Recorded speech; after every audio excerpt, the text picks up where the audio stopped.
So, you know, mom's visiting and she's helping take care of the kiddo. Well, we stayed up till midnight after the Republican National Convention that we watched. And so we stayed up late. She was like, hey, let's watch like bourbon hunts. Cause she's like, that's getting interesting. But then she was like, can you find a wine hunt? I'm like, yeah, let's look. Nothing. Damn. And then she was like, well, how about like a gin hunt? Nothing.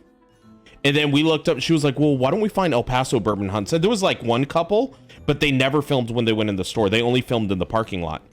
And then she was like, well, do Fort Worth. And there was one, but it was, I watched one with Lady Frost and it was boring.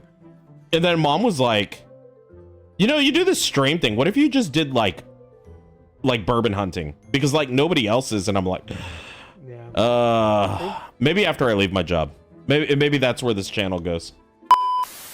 That's what he's playing. So that's full cavalry. Dude, this is a whole army of just sumo wrestlers. This is gonna be easy then. Of sumo wrestlers. Oh, this Do you is not easy. see them? Yeah, I see them. That's not sumo wrestlers. That's a straight up offensive line. Yeah, but the outside guys are missile monsters, and they're gonna fucking hurt, dude. Well, put this kid. You get one thing of sneech on one side. I'll get the other, and we'll deal with these artillery guys super fast. Yeah. So Chaotic World said, yo, my GameStop knows me by my first name. Fuck yeah, dude. Actually, so I don't actually feel bad about that. I used to be embarrassed about it, but my liquor store knows me by my first name now, and it comes with benefits. Like, they show me where the good stuff is. Oh yeah, like I'm actually cool with it. And my manager, apparently like 2 or 3 of his liquor stores know him by his first name, and he actually gets good shit because of it. So I'm not worried about it. I'm ready to attack if you guys don't mind. It's an auto. Yeah, when I used to work at GameStop, I had some regulars that I would know their name and they would come in. And I liked those customers because they were actually really nice and very helpful. And I would always give them the hookup, like not necessarily like give them discounts, but I'd be like, hey, you know, when that game comes in that you've been looking for, I'll make sure to set one aside for you. Yeah, dude. That, you know? Yeah, you gotta make those relationships, I think.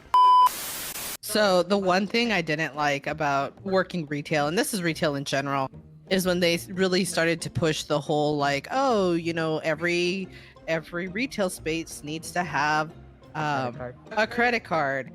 And I hated it because like morally, I think giving credit cards to people that are not financially stable is not a good idea, just because like as it is, they're just going to buy a whole bunch of crap and then they're going to, I mean, ultimately the store doesn't care because they don't actually have to deal with collecting the money, but you're putting them in a bad situation.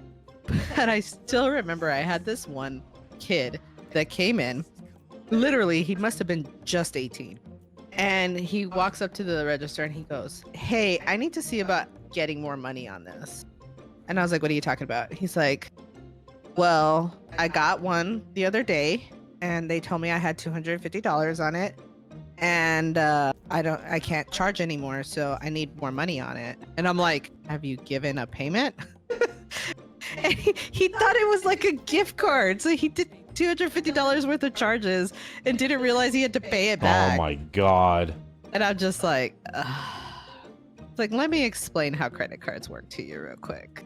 Spagooter said, you say giving irresponsible individuals a credit card to spend money at the store like it's a bad thing. Spagooter, you make a lot of money. This kid didn't even have a job. How he qualified, I am not sure. But it does explain the $250 credit limit.